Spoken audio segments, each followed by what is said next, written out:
Hey friends, welcome back to Homestead on a Prayer. Today I'm going to be showing you another one of my favorite herbal remedies for the fall and winter season. It's great for colds and flu. This is a classic that you've probably heard of, and today I'm going to show you how I make it, and that is fire cider. So this is really more of a technique or a method than a recipe because there are so many possible variations you can do with this. I'm going to show you what I use in my fire cider, but lots of other people make their fire cider differently. So let's come on over to the counter. I'm going to show you the ingredients that I'll be putting in my fire cider today, and I will also give you some ideas for other ingredients that other people like to include as well. So the whole idea of fire cider is that it is spicy. So you are going to want a lot of spicy food that you're basically going to infuse in some raw apple cider vinegar. You want the raw apple cider vinegar with the mother, preferably organic is best. And basically the vinegar is going to pull out all of the spicy constituents and a lot of those medicinal properties out of these foods that we will be infusing into it. And you're going to take it in the winter or the fall or any time that you really feel like you're getting a cold or just feeling a little sluggish or a little congested. And it really will just energize and revitalize your body. It just gets your circulation flowing, and it's a great remedy, especially for when it's cold out, because it really does help you warm up. And that is because of all of these really pungent ingredients that we're going to be putting in it. So we are going to be starting with an onion. This onion is not from my garden. The onions that I grew this year were very tiny. So we're using a full-size onion. I've got a couple heads of garlic here. This is from my garden. And garlic is obviously very pungent, spicy, very strong medicinally. So we're going to be adding that to our fire cider. I've got some ginger here. I just bought this at the store. Now, ginger is great medicinally, especially for cold and flu season, especially for anything viral, anything that kind of has a cold feeling about it, because ginger is very warming. So we are going to be putting lots of ginger into our fire cider. Now, I'm going to be including some dried cayenne peppers. I grew these in my garden this year and dried them out. I'm going to be just putting them into my fire cider, seeds and all. Now, some people choose to kind of infuse the onion and the garlic and the ginger and those type of ingredients into their vinegar, and then once they strain it out, they add powdered cayenne instead. You could definitely do that. It just feels stronger and more active medicinally to use a fresh cayenne. I know I did dry this one, but it's freshly dried and freshly grown, so that's a very new cayenne pepper. It's got lots of spice in it, so we will be putting that in our fire cider as well. And the last ingredient that I'm going to be infusing into the vinegar is a jalapeno from my garden, just to give it a little extra kick. Now, I grow two varieties of jalapeno in my garden. I grow early jalapeno, which is pretty mild, and I grow jalafuego, which is what this is. As you can tell from the name, that is the more spicy, really hot version of jalapeno. So I'll be putting a jalafuego in there. That's kind of an optional ingredient. Once we strain all of these food ingredients out of our vinegar, we will be adding some raw honey to it as well. I just wanted to show that to you, but we won't be putting that into our jar to infuse today. Now, lots of other ingredients that people like to use. A lot of people use fresh horseradish and just grate it in there. We're not big horseradish people in my family, so I leave that out, but that is certainly very sinus opening and very congestion clearing, so definitely feel free to include horseradish in your fire cider if you have access to some. Some people put lemon in their fire cider. I have experimented with putting lemon in my fire cider before. I just kind of chopped up a whole lemon and put it in. I found that it made the fire cider very bitter, and we really didn't like the flavor of it, so I leave it out. And if we feel like we need lemon, we'll just add a splash of lemon juice to the finished fire cider when we actually take it. But for the most part, I leave lemon out. I've seen all kinds of herbs that people use in there. You could use rosemary. Thyme would be excellent in there because thyme is a great herb for congestion and for the respiratory system, so that would be a great option as well. I mean, it's really the sky's the limit. People put all kinds of different ingredients into their fire cider. So now that I've shown you what I'm going to put in mine, let's get these prepped. Basically, all we're going to do is all of our vegetables that need to be peeled, we're going to go ahead and peel. Then we're just going to chop everything up and put it in this jar. We're going to cover it with some of our raw apple cider vinegar, and we're going to let it infuse for about 6 weeks. So let's go ahead and get started on that process.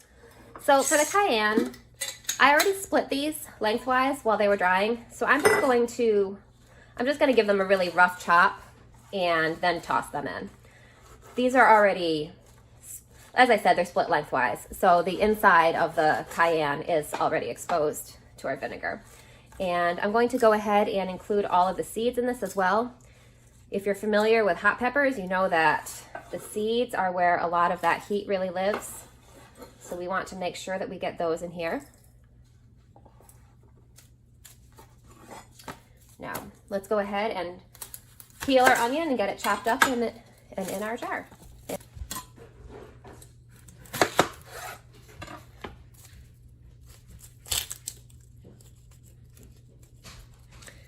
Now you can, if you have a broth bag in your freezer like I do, you can definitely go ahead and put these onion scraps into your broth bag. I actually have some bone broth cooking over here on the side. That's why you can see my crock pot there. So basically, whenever I use any kind of vegetable that you might also use in broth, like onions, carrots, celery, anything like that, fresh herbs, I save the scraps and I stick them in just a broth bag in my freezer. And then when I go to make bone broth, like I have over here, you just dump one of those frozen bags in there along with your chicken bones, and it makes excellent broth. And it saves a lot of money and vegetables. It prevents a lot of food waste, because that way I don't have to chop up a whole onion to flavor my broth. I just use all these little like onion tops and peels that I've saved up and just throw them right in the broth. So let's just get this onion chopped up. You don't need to be too precise with how you chop it. I'm just kind of gonna give it a rough chop.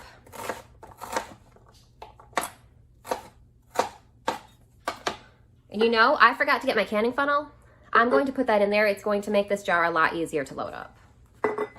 All right, there we go. Now we can just go ahead and drop all this onion right into our jar.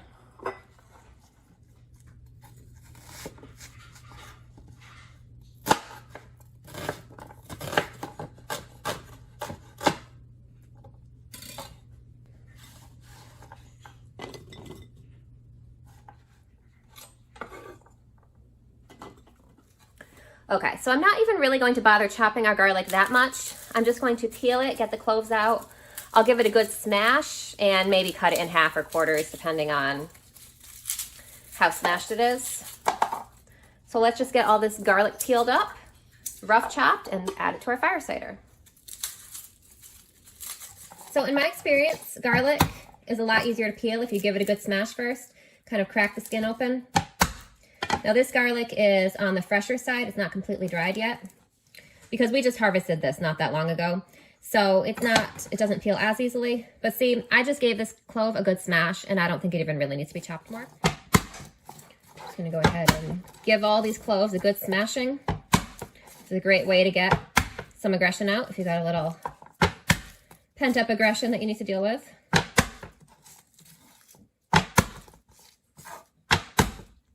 All right, so now these should be pretty easy to just peel the skin right off of.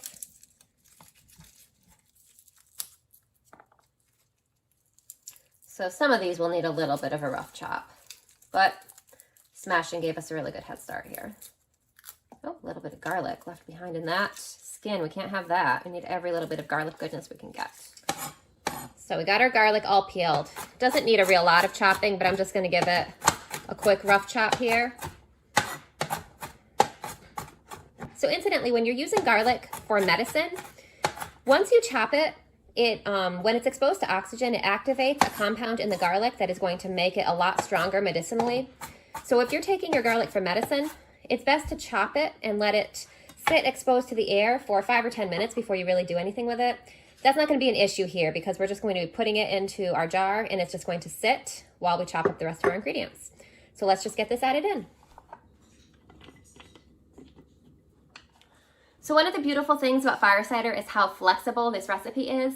You've probably noticed that it's made with all food ingredients. We've got onions, we've got garlic, we've got peppers, we've got ginger, apple cider vinegar, and honey. Those are all food ingredients. There's nothing that's unsafe or that we have to be really careful of medicinally. This is all food.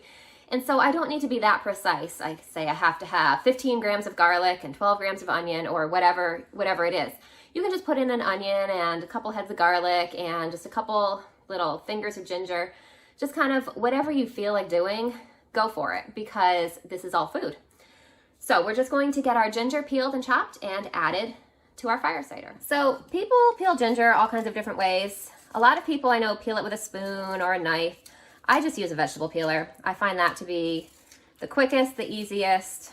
Now, it's true that it might take a little bit, see there's a little bit of the actual ginger root left behind on there. It might take a little more than that, but for the amount of time that it saves, it's worth it to me to just go ahead and use the vegetable peeler.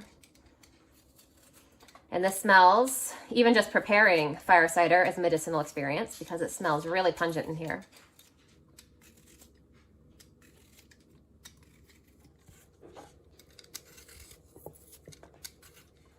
Now, some people will grate their ginger with a grater to get it really fine. I find ginger to be really annoying to grate personally. It's got all these like little fibers in it and it just doesn't seem to grate very well. So I only do that when I really need to. For something like this, you don't really need to grate it. You can just finely chop it and that will do the trick just as well. So we are just going to chop this up.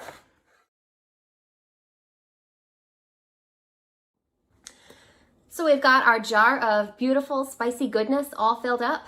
Now all we have to do is add our apple cider vinegar. So we are just going to make sure that we cover all of this food by about an inch or so of vinegar. We want to make sure it stays completely covered because that's going to prevent any mold or spoilage of this food. The vinegar will act as a preservative as long as it's covering. So we're just going to cover it up. We're going to shake it every day so that all of this goodness just releases that goodness into our vinegar, and then our vinegar becomes just a really good infusion that is really going to help support our bodies as they try to stay healthy over the cold months, over the fall and winter. So let's go ahead and get our vinegar added and give it its first shake.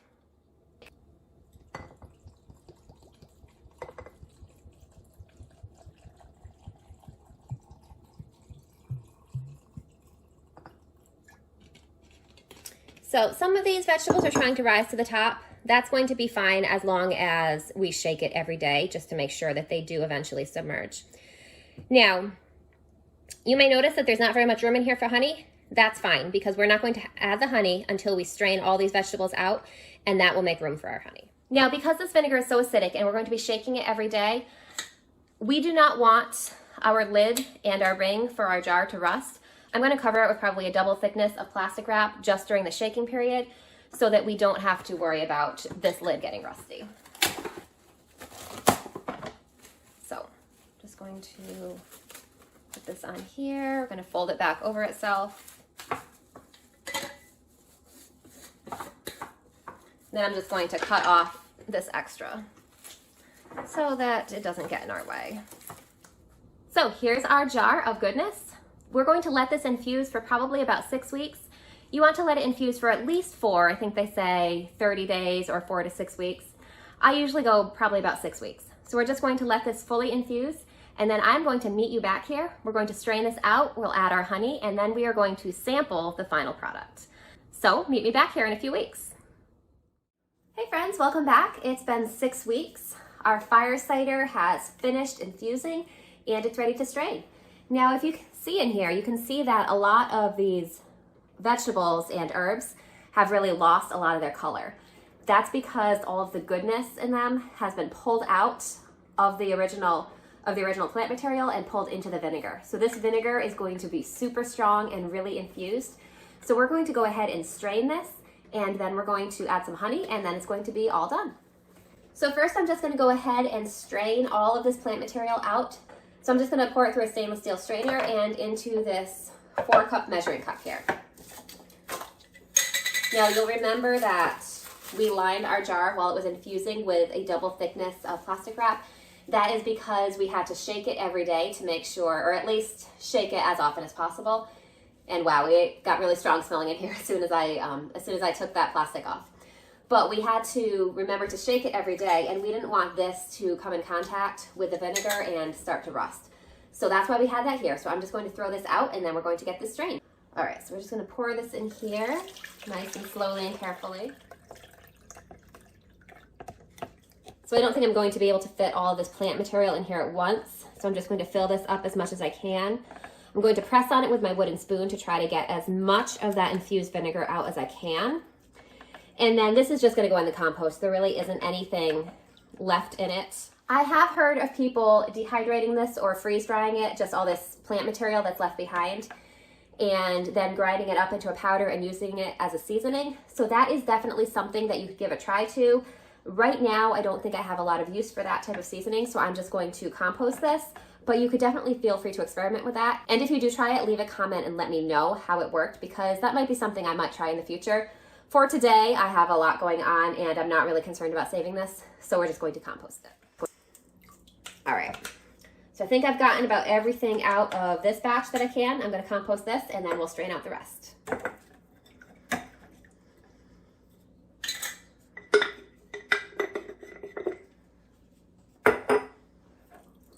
This definitely smells very pungent and spicy. Okay, so we ended up with just under 2 cups of our really strong infused vinegar. Now I am going to put this back into the same jar that it was in before. I just rinsed it out to get any little traces of plant material that were lingering in there, just so that we have a nice smooth texture. So I'm just gonna go ahead and pour this back in, and then I'm going to add honey. Now, how much honey you add is a matter of personal preference. Some people like to add equal parts honey with the amount of vinegar that they use. I find that way too sweet, so I do not add anywhere near that much. I'm just going to kind of do it by taste. So I have about 1 3/4 cups of vinegar here. I'll probably start with between 1/2 cup and 3/4 cup of honey and then taste as I go. You also want to taste it as you go to see if it's spicy enough. Now, I did not add any powdered cayenne to this. I added some fresh cayenne peppers from my garden. They were actually dried, but I had fresh dried them from the garden. And I added a jalapeno from my garden. This should be pretty spicy. So if it doesn't seem spicy enough, I know the heat level in fresh peppers can vary quite a bit, then you also want to go ahead and add some powdered cayenne to this at this point. So let's get this in the jar and get our honey added, and then I'll show you what it looks like.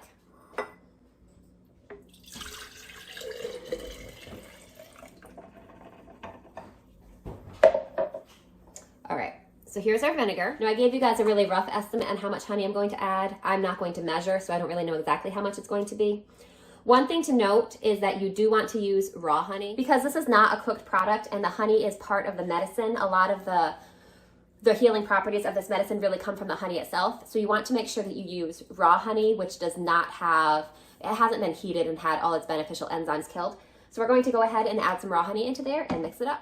So just got a nice generous spoonful there. And grab 1 more spoonful and then mix it up. Now, in my experience with fire cider, this honey is going to take a little bit to incorporate. I actually find that I mix it up, and I'll probably actually, once I get it off the spoon, I'll probably actually switch to a whisk.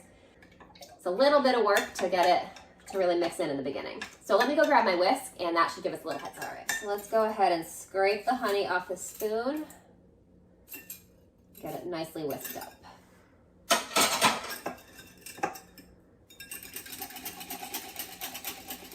So you do want to incorporate as much of the honey at first as you can, because we're going to be testing it for sweetness. Now you can, if it takes a little while to incorporate, you can just add more honey later on once you're able to really get a good gauge of the sweetness level.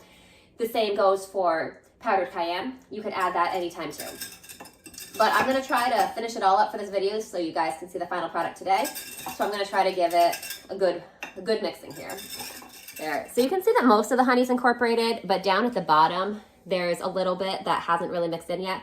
So I'm going to grab a spoon again and try to scrape that up so that I can whisk it all in.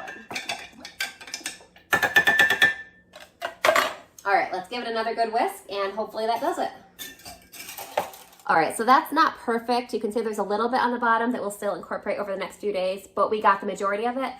So now it is time for a taste test. We're gonna see if this is spicy and zippy enough for us. All right, we're gonna try just a little bit of this. Oh, so that is pungent. It's got plenty of kick. I don't think I need to add any cayenne to that. I am gonna get my husband's opinion on that later when he comes home, because he likes things a little more spicy than I do, but for me, that's perfect. So I'm gonna go ahead and get this labeled and put it on the shelf. So now that I'm not gonna be shaking this anymore, I'm gonna go ahead and put a plastic lid on it so I don't have to worry about rust. This plastic lid is not completely leak proof, so I want to make sure I put this somewhere where it's not going to get knocked over or spilled. And since I'm not going to be shaking it, it should be fine. So here's our finished fire cider. It looks like we ended up with probably about 2.5 cups or so. So this should be enough to get us through the winter. If not, I will definitely be making a second batch. But that is how easy it is to make fire cider. It's so easy, and you can customize it and tailor it to your family's needs and your family's flavor preferences. Now, as far as taking this, it's got the honey in it, which makes it a lot more palatable to take straight. So I usually just take a spoonful of it as needed. You could definitely use this as a salad dressing. You could put a spoonful of it in your tea if you find it too pungent to take straight. So it's really completely up to you.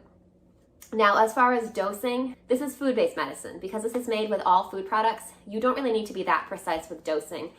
The one thing I have found through personal experience is that if you overdo it with the garlic, it raises your metabolism, especially if you do it right before bed, and it can make it a little bit hard to sleep.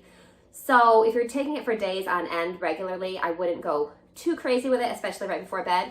But again, that's kind of a personal preference type of thing. Your body may metabolize it completely different than mine. So as I said, this is made with onions, garlic, ginger, peppers, vinegar, honey. Those are all food items, so you don't need to worry about being so precise with your dose.